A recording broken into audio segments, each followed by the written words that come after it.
জীবনযুদ্ধে মাঝপথে যে কখনো থেমে যেও না ভাই, তাহলে তুমি কখনো সাফল্য দেখা পাবে না। জীবনযুদ্ধে জয়ী হতে গেলে তোমাকে কতবার দাবিপত্তি অতিক্রম করতে হবে, সেগুলি যদি তুমি অতিক্রম করে সামনের দিকে এগিয়ে যেতে পারো, দেখবে সাফল্য তোমার জন্য অপেক্ষা করছে সামনে দাঁড়িয়ে। শুধু তোমার যাওয়ার অপেক্ষা। তুমি যখনই যাবে তখনই তোমার সাফল্য তোমার হাতের মুঠোয় চলে আসবে। সেজন্য কখনো পিছু ফিরে তাকিয়েও না, সবসময় সামনের দিকে তাকিয়ে থাকবে। দেখবে তোমার জয় কখনো পরাজয় হবে না, তোমার সাফল্য নিশ্চিত অবশ্যই হবে।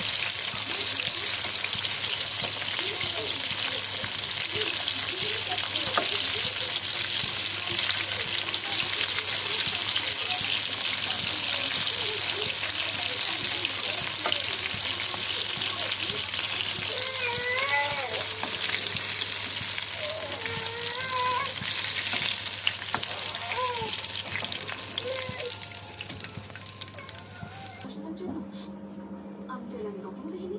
আই থিঙ্ক ও হার্ষদাকে নিয়ে না হাঁপিয়ে গেছে, যে ও বাড়িতে সেফ ফিল করে না। ওর মনে হয় যে হার্ষদা একদিন